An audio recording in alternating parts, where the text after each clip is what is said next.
Fala moçada, tudo bem com vocês? Dando prosseguimento à nossa série Começando a Vetorar. Hoje o vídeo de número 3. Vamos ver os limites laterais dos espaços aéreos, tá? O vídeo de hoje, galera, tá cheio de conteúdo, tá bem robusto, então preste atenção e vamos embora.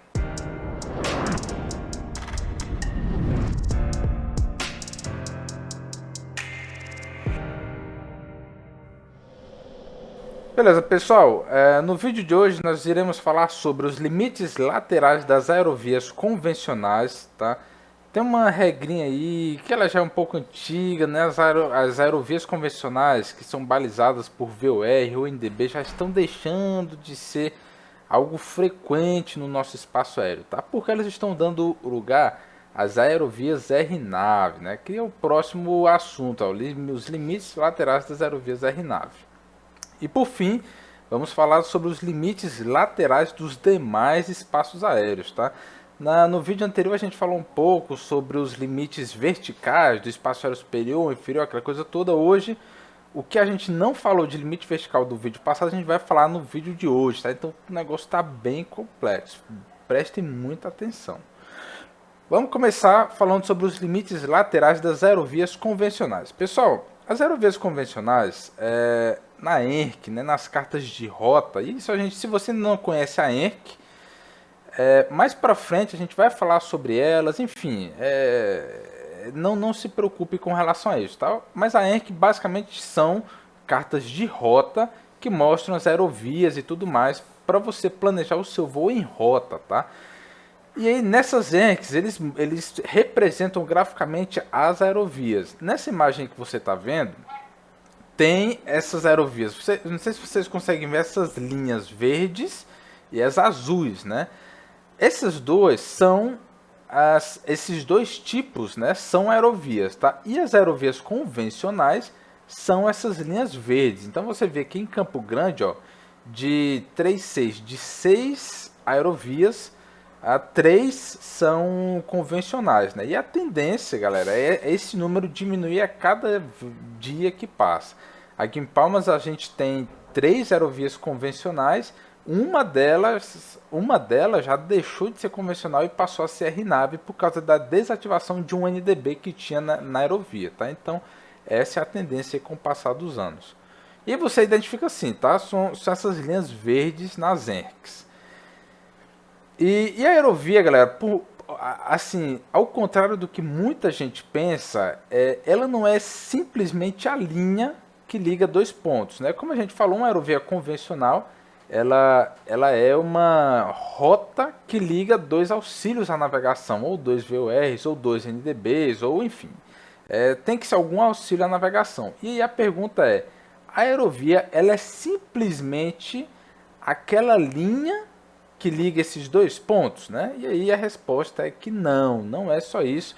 Inclusive essa é uma das questões aí que aparecem em provas de PP, né? Na banca da ANAC, essa coisa toda, porque as aerovias inferiores, ela não é somente essa linha, ela tem um tamanho lateral, tá? Que ainda é considerado aerovia. Isso as aerovias convencionais, tá, pessoal? Nós vamos falar das aerovias inferiores, né? As aerovias inferiores são as aerovias que estão no espaço aéreo inferior. E aí você vê que a gente já está fazendo um link com o vídeo da semana passada, né? Então por isso que é importante que todos os conceitos estejam bem claros e bem revisados por vocês, tá? Então no espaço aéreo inferior a gente vai ter as aerovias inferiores e elas têm um tamanho lateral. Qual é esse tamanho lateral? Olha só, em aerovias, tá? Em aerovias que entre dois auxílios você tem menos de 54 milhas, essa aerovia vai ter 11 milhas de largura, tá? E aí lembrando, 11 milhas ela é inteira, né? Então você tem um eixo, 5,5 para cada lado, dando 11 milhas. E aí, velho, não tem muito pra onde correr, é decorar, tá? Se você vai fazer prova, se você vai só controlar na Ival, na vida real, enfim, qualquer coisa assim, você pode anotar isso em algum lugar. Mas se você não vai, se você vai fazer alguma prova de PP, enfim, de sei lá o que seja, aí infelizmente você vai ter que decorar esses números, tá? Então, aerovias inferiores, se entre dois auxílios você tiver menos de 54 milhas, a aerovia tem 11 milhas de largura em toda a sua extensão.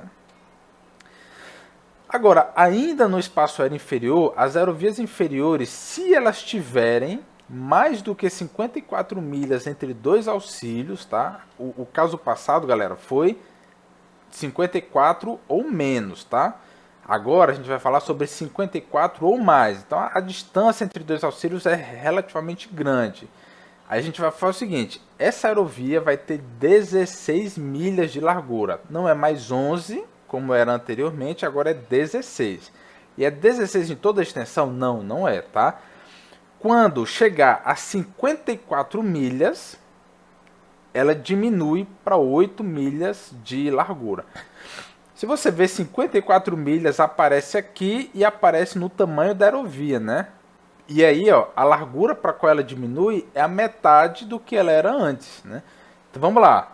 Menos de 54 milhas, 11 milhas de largura, né? Então a aerovia inferior pequena, 54 milhas ou menos, 11 milhas. A aerovia inferior grande, com mais de 54 milhas, 16 milhas, reduz para 8 e começa a reduzir a partir de 54 milhas. Entenderam? E aí, tanto de um lado quanto de outro, como é aí na imagem, tá?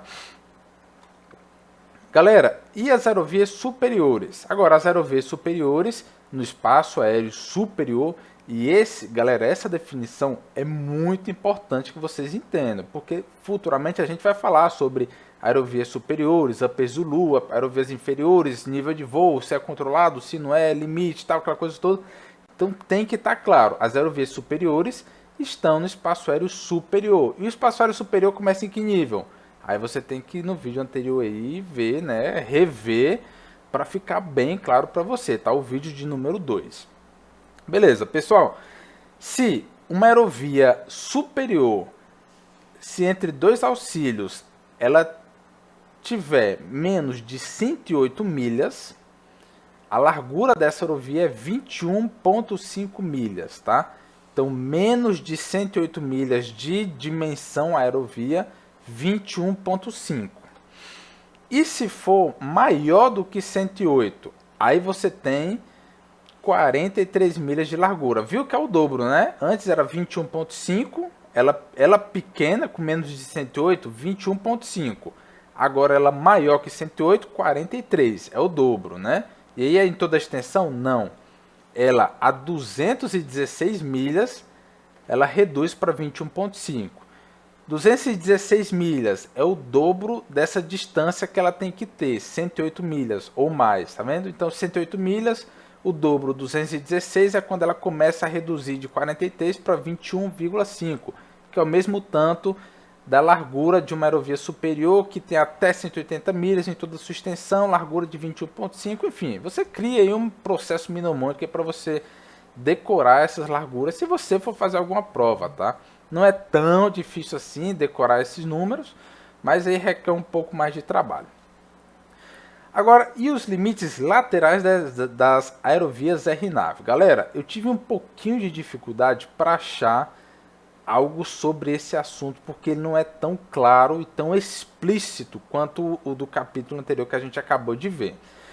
Nas ENCs, né, que são as cartas de rota, que tem as aerovias e tudo mais, você vê as aerovias RNAV com essa linha azul, tá? Então você tem a linha verde para as aerovias convencionais, que normalmente não, elas são balizadas por dois auxílios, VOR, NDB, VOR, NDB, NDB, enfim. E aerovias RNAV, que são as azuis, e aí elas podem ser balizadas por VOR, elas podem ser balizadas por um VOR e um waypoint, por dois waypoints, enfim. Essa RNAV, meu amigo, é a vontade, tá? Faça a aerovia que você quiser, tipo isso. E aí os limites laterais. Pessoal, achei esse documento da FAA, tá? Aí ele vem falar sobre algumas coisas aí de segmentos em rota RNAV, né? E ele vai falar que basicamente a dimensão, né, a largura de uma rota RNAV é 8 milhas. Tá? Isso é 4 milhas para cada lado. Só que tem um problema, pessoal, que lá nos Estados Unidos eles usam o RNAV2, se eu não me engano, tá? E é um pouquinho diferente do que a gente tem aqui no Brasil. E aí é por isso que até eu trouxe falando que é da FAA, porque a gente tem que tomar um pouco de cuidado, porque lá as regras são diferentes das regras do Brasil, tá? E aí, ó, bom, enfim, só traduzindo o que eu tinha acabado de falar.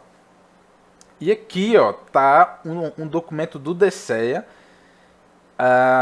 sobre procedimentos de rota, falando que, ó, aqui no primeiro item, na última linha, todas as rotas RNAV das FIR Amazônico, Brasília, Curitiba e Recife, então são as 4 FIRs do Brasil, FIR continental, né? São RNAV 5, tá?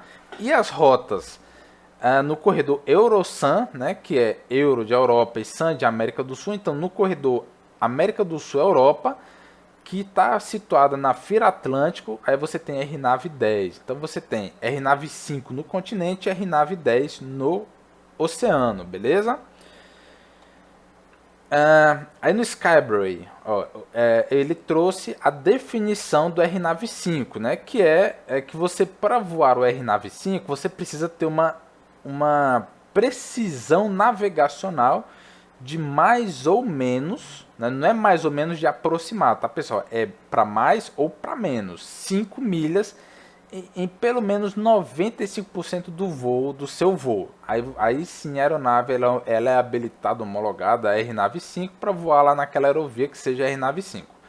E aí eu achei um trecho, galera, da Aero Magazine que ele traz como fonte alguns documentos da ANAC falando que uma rota RNAV 5 tem largura de 10 milhas, 5 milhas para cada lado. As RNAV 2 possuem respectivamente 2 milhas de erro. E aí, beleza. Então assim, ó, aqui no começo ele vai falar a informação que a gente quer, que é o limite lateral de uma aerovia RNAV. Ele vai falar que é 10 milhas, 5 milhas para cada lado. Então quando você tem uma rota RNAV 5, o 5 é porque é 5 milhas para um lado, 5 milhas para o outro, fazendo um link com a informação do Skybrary, né? Que é da precisão requerida para você voar RNAV 5.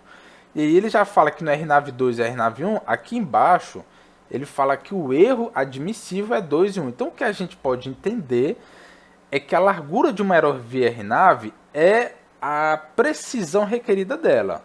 Se eu estou voando numa RNAV 1, né, você tem que ter uma precisão de 1 milha para mais ou para menos, então ela teria uma dimensão lateral de 2 milhas, essa RNAV 1, né? Isso vai um pouco contra o que está escrito aqui na FAA, tá? Porque aqui no documento da FAA, ele diz que a largura RNAV lá, as RNAVs são de 2 milhas, é 4 milhas para cada lado, tá vendo? 4 miles on each side of the road centerline. Enfim, vamos deixar FA de lado, né? Sei lá o que acontece naqueles Estados Unidos. Vamos manter aqui Skybrary, que usa muito a documentação da Europa, e a Europa é muito ligada à ICAO e o Brasil também, então é o que mais se parece com a gente. E a Aero Magazine, que trouxe como fonte algumas coisas da ANAC, então a gente vai nesse rumo. Então se você pegar os limites laterais das aerovias RNAV, vai ser justamente se ela é uma RNAV 5, como é todas as aerovias do continente brasileiro, pelo menos nessa regra mais geral e de 2017, pode ser que tenha mudado, tá, pessoal? Não achei com facilidade isso, mas essa AEC ela ainda está em vigor, falando da RNAV 5 no continente brasileiro. E RNAV 10 no oceano, no corredor Eurosan, tá? Então no corredor Eurosan, essas aerovias teriam 20 milhas de largura, 10 para cada um, porque lá é RNAV 10, tá? E o que isso quer dizer, galera? Quer dizer que o avião ele não está voando na aerovia só quando ele está em cima da linha. Se ele tiver nesses intervalos, nesses limites laterais, e aí por isso que é importante que você conheça esses limites, ele estará sim na aerovia, beleza? Então assim, às vezes você tem, por exemplo, a rota Palmas-Brasília, existe uma aerovia que liga essas duas cidades diretamente. Aí você pode achar que o cara vai estar na aerovia só se ele estiver indo de Palmas para Brasília, né? Mas não, às vezes se o cara vai de Palmas para algum lugarzinho para a esquerda, tipo Formosa, que é um pouquinho mais para a esquerda, ele talvez ainda esteja na aerovia por causa desse limite lateral, tá? Então tem que ter muita atenção a isso. Pessoal, vamos parar por aqui por hoje, tá? Porque senão vai ficar muito longo o vídeo. E aí, excepcionalmente, segunda-feira eu lanço o restante desse conteúdo, tá? E aí na quinta a gente continua normalmente, beleza? Então, até segunda-feira e um abraço. Tchau!